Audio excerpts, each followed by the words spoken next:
Hey everyone, welcome back to another daily recap of the British Chess Championship 2025. Today was round 3 and I was paired against the newly minted Grandmaster of England, Ameet Ghasi. And interestingly, I witnessed Amit becoming a GM at the Fagernes Norway Autumn GM Open last year in October, I believe. And more interestingly, both Amit and his roommate at that tournament, Jonah, they both got their GM norms. So I even jokingly said that after they both scored their norms, and it wasn't certain until the last round. I think Jonah needed a draw, and Amit was in must-win situation against a strong Norwegian grandmaster. I can't remember, but I jokingly said to Amit, "Oh, what is your room number? Probably there's some magic in that room." So, anyways, jokes apart, it was a very interesting game today, and I'm excited to share it with you. And I got it, by the way, I won't tell the result now. I got a feedback that I should not reveal the result yet. So we'll keep it till the end. All right, guys, let's jump right into it. So I was with the black pieces, and this was played on board two. And I think the top three or four, top five boards, I believe, they have a nice seating arrangement where the spectators could see our games played on the screen, and also there are dedicated cameras for each of the boards, so that in the live commentary, where I think Grandmaster Danny Gormelli and Grandmaster Nick Pert are doing commentary, and I think for other events, Grandmaster Matthew Sadler and Women International Master Natasha Regan are commentating. I'm not sure exactly if they're still doing it for the juniors event or it's finished, but for the main championship, it's definitely Nick Pert and Danny Gormelli. And I saw the after finishing the game, I saw the live commentary as well. So it was kind of nice to see myself in the camera. Anyways, so let's get to the game. So Amit started with d4, and it looked like it's going to go to an English opening, but it's going to soon transpose knight f3, d5, and d4, and we're into the d4 waters. Here, so Amit is a very flexible player, and he's an expert in Reti openings, English openings. So yes, it was kind of confusing what to prepare against him, and he said the same after the game. He said, "I tried many move orders," but that's the case of the modern day opening prep. You need to, I mean, you cannot invent anything new, but rather you can kind of confuse your opponent with different move orders and different, yeah, with kind of mixing up really. So, anyways, I went for this very interesting move, knight d7. I first saw this idea, well, I'm pretty sure it was played before, but I saw this idea at the Irish Easter Norm round robin. I think it was played by Adam Collins. So I thought this was an interesting idea, so I thought I might give it a shot. So the idea of knight d7 is especially geared towards Catalan openings, where you could immediately kind of not waste time with moving your knight and capture the pawn. I think after, oops, sorry, my mic just fell. So if white plays knight c3, I have to play knight f6. That's for sure, and I think for other moves as well. But for specifically for g3, which I was expecting Amit to play, because it's more to his style of fianchettoing his kingside bishop. So I believe he might play Catalan, even though he doesn't play that much in his database. But I see the trend that he is playing it. So after g3, now black doesn't need to play knight f6, which would again transpose to a proper Catalan. But here, after d takes c4, we're entering into this very independent line, which I was hoping Amit not to be aware of this much. So bishop g2, and now the bishop is eyeing towards this long diagonal, which means it's going to be hard for me to play b5, which protects my c4 pawn. And it's very important to understand that for black, it's either trying to protect this pawn as securely as possible, or try to get this bishop. Those are the two tasks black's is aiming for. So I was trying to do both at the same time. So with rook b8, I'm planning to play b5, protecting the c4 pawn. but also to play bishop b7. And once I get this bishop and everything is kind of set, I think black is equalized and probably will play for more. So rook b8, it's still at the initial stage. And here Amit played castle. This is where I wasn't expecting this. I was thinking that he would play a4, where I would have played a6, a5, bishop d6. And I believe there's knight b2, knight fd2, where we'll follow it with b5. And there's some interesting lines where white's slightly better, but he needs to kind of find a very specific line. So I was banking on this fact, but he went for castling. And I was very happy to see this because I remember when I was checking with the engines, after b5, black is quite fine already. And it's all because we didn't waste time. It's a bit, without having knight f6, I was able to use rook b8, which is kind of a useful move, but obviously knight f6 is a useful move, and which we will see in the game that I could never play this. Anyways, so after b5, and here knight e5, and you can see here the time that Amit took. So it was 1 hour 20 minutes, and after knight e5, so he took almost 15 minutes at this stage. So he was on his own, and even me too. So the only logical continuation I saw was knight takes e5 here. What else? I cannot play bishop c6 because knight c6, bishop takes, and now white has a bishop pair advantage, and I have a pawn up, but I think the bishop pair advantage is going to prove more strong in this situation. So I went knight takes e5. However, I was checking later with the engines, and knight e7 is also an option. The point is that now, well, knight c6 doesn't really make much sense because you take, and then this bishop is still alive, so I'll just play here. a4, I could just play a6, and black is a healthy pawn up. This would have been an interesting idea, and then I could play knight takes e5 and knight d5 and something like that. But I went for knight takes e5, which is still good as well. Takes. And I was surprised with this decision by Amit, because usually when you're giving up a pawn, you want to maybe attack on the king side, you want to have more pieces on the board, especially you want to have a queen. But this was a very interesting approach by Amit, and this is where I think I started to underestimate his idea, but slowly I kind of understood that it's not easy for black to play this position. So I was clearly ahead of time. You can see I was almost 15 minutes ahead of him. So here I started taking a lot of time. So what's white's idea? White's idea is to play bishop c6 check, and then I have to be playing a move like king e7. So I'm sorry, I don't have a mouse, so I can't really draw arrows that easily. But the idea is bishop c6 check, and after king e7, white will play bishop e3 and then bishop c5 or bishop takes a7, which is really annoying. So I have to do something against the bishop c6 check. So it was natural to play bishop b7. However, I was trying to look for other options because, as I said before, this is the move what black really wants, to exchange the Catalan bishop. But at the same time, I wanted to kind of keep these pawns a bit more secure. So in the hopes of having more, I was thinking of moves like bishop c5, knight e7. I was kind of taking a lot of time trying to figure out if anything else was working, but I think clearly I should have played this instantly. So bishop b7, a4, and this is what white is trying to do. He's a pawn down, but he's trying to break my pawn structure as much as possible so that I get weaknesses and kind of play on them. So after a4, bishop takes g2, king takes g2, and this moment I was taking a lot of time. So this position I was thinking from bishop b7, and as you can see, I was taking a lot of time too.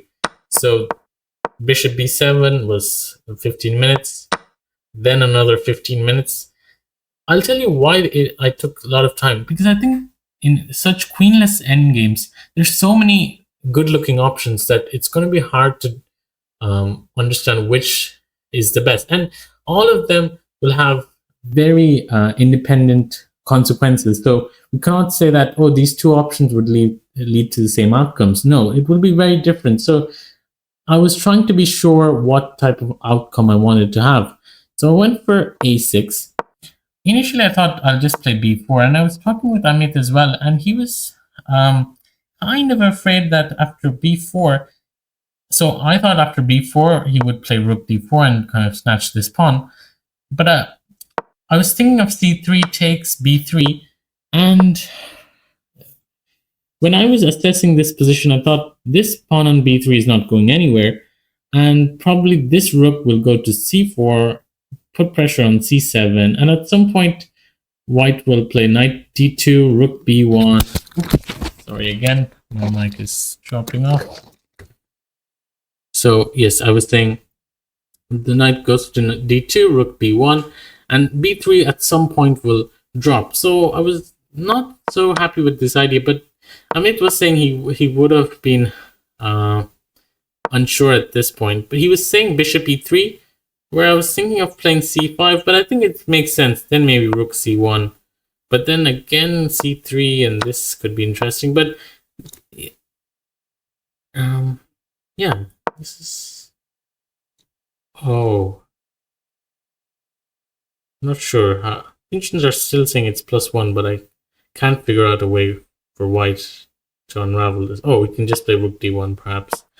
Nevertheless, so there was a lot of options here. b4, another option was like bishop c5, take, rook takes, knight c3, rook b3, knight a4 was something which was annoying as well. So I went for a6. I didn't like this move at first because I kind of allow his rooks to kind of infiltrate my position, and even Amit, when after the game, he was saying that why would I play a move like a6, because it looks just so appealing for white that for just a pawn he has two rooks which are kind of gunning down my king. But for me, I thought, well, at least I have a good pawn structure, and if I'm able to neutralize his piece activity, I think white will be left with nothing, because it's still a very static position and with very few breaks. So I just need to get my pieces out. I need three basic moves. I need to move the bishop, I need to move the knight, and then castle. If I get these three things correctly without dropping any material, I should be more than equal. At this stage, now this was very critical. Here I was thinking of two options: bishop c5, bishop b4, and knight e7. And I chose probably not the best one. So initially I was thinking of bishop c5, which Amit was hoping I wouldn't play that, because the problem is that now I'll play bishop b6. The rook is running out of squares. Knight d7, rook d7, knight e7, and now I'm planning to play knight d5, kind of cutting off the connection between these two rooks. And once I play that, the rook is really running out of squares.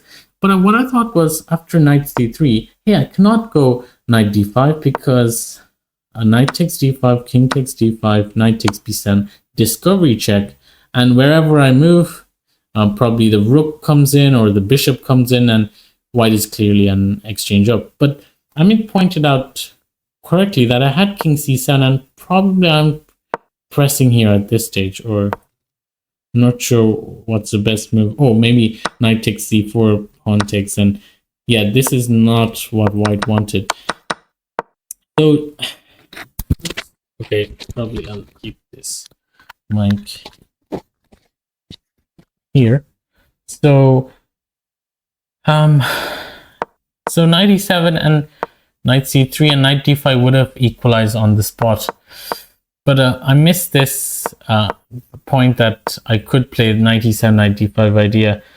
So since I missed this, I went bishop b4. I wouldn't say missed this, but yeah, since I thought bishop b4 would solve my problem of the knight coming to c3. We have the same variation with knight e7, and there's no knight c3. And I'm now playing knight d5. But what I missed here was, which Amit was very kind enough to admit that he missed, or well, Amit said he wasn't thinking at anything at this stage, but it goes to show that how natural how easy it is for white to play this position. So after knight e7, oops, sorry. Yeah, so in the game, so after bishop b4, rook takes, I played bishop a5, but I'll tell you why I didn't play the natural knight e7. Didn't I just say that I have to move my bishop, move my knight, and then ready to castle, and I should be okay? The problem was that white can bang down his rook down the 7th rank, and now what I have to do, I cannot castle here because I would lose an exchange. Knight d5 looks very appealing because after rook b7, I can just castle, and isn't this fine? Like, he takes, I take, and I should be slightly better with a better pawn structure. However, I missed from afar that rook takes f7. What a nice move. The problem is, whatever rook I capture, he's going to capture the other rook. So rook takes f7 would be met by rook takes b8. Rook takes b7 would be met by rook takes b7. And what's more annoying is not only I lost a pawn, but also I'm dropping this important b5 pawn. And yeah, at this moment, it started taking a toll on me that I was kind of missing ideas, and you know, as they say, mistakes don't come just by once. It will follow up. So I went bishop a5, and now my idea was to remove this rook as far away from my king, and then hope again to consolidate here. And I was hoping that Ameet again would go here, and we kind of get the same position. But Ameet was clever enough to play rook a6, and now I'm in danger because now the rook is much more well placed than the rook on d7, putting pressure on d6. I went knight e7, knight d3, and castles, rook d7, and I was quite surprised when Ameet quickly played this, and I thought, oh, didn't you just miss knight c6? Because now if knight takes b5, I have bishop takes f2, and if he plays f4, I might have a perpetual like knight b4, rook a1, knight c2, and it looks like almost like a perpetual. But what I missed was I played it quickly as well, and as you can see, my time situation was starting to get into trouble, so I thought, I should play quickly now. I went immediately knight c6. Then I realized, oh dear, this is awful. And yeah, this is probably a very nice example of how the rooks can exert pressure along the ranks. And yeah, my pieces are just immovable. Whatever piece I move, the bishop, the knight hangs, or if I move the knight, the bishop hangs. I'm just literally paralyzed. So after making the mistake rook d6, I knew I was busted already. Rook fc8, knight takes b5. I was just waiting, knight c3, rook c7, and knight a4. And now the bishop has to move, and wherever I move, the knight is hanging, and I'm pieced down. So I'll just show the fine move. Was that? Yeah, and I resigned after knight a4. And this was a very swift defeat. It was just 22 moves, and I still haven't broken the curse of round 3. Though I wouldn't say it's a curse or anything, because the first time I played the British Championship, in round 3, I believe I had the same situation. I was playing on board 2 or 3 against Nick Pearce, but that time I drew that game. So I wouldn't say a curse, but yeah, definitely round 3 is something where I get paired against very strong players. So this game proved to be quite disappointing from my performance. I think I could have definitely avoided this situation in terms of probably more calculation, but yeah, I think Ameet was playing some very nice ideas. Like, I would have never found knight e5, especially after a 15 move think. I was always looking for ideas where he would I can show the position. I was always looking for ideas with e4 and kind of have more control over the center, but knight e5 is a very deep idea, and engines are actually saying that white is by no means worse. I'm not sure which engine I checked last time that I saw black was doing quite well, but I missed knight e5 But it's a really wonderful idea. I've never seen this idea where white trades the queens and hopes for a better queenless middle game. And yeah, definitely I think the major critical moment... Oh, I'm sorry, I haven't shared the board screen, but I was just saying that 95 is a very nice practical idea found by Ameet on the over the board. But I was saying the main critical moment was definitely bishop b4. I think I should have played bishop c5. I'm gaining tempos every move, so it has to make some sense, especially in a situation where I'm desperate to gain time to kind of finish my development.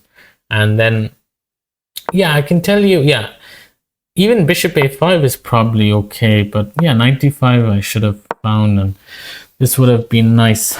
But it was a nice game. I think I definitely learned my lesson, and hopefully next time I'll try to avoid such scenarios. But nevertheless, so I lost the game, and now the pairings are up. Actually, I'm recording this quite late now already, so I prepared for my tomorrow's game. So tomorrow I'm playing with Jacob from England. Obviously everyone's from England, but so he's a junior.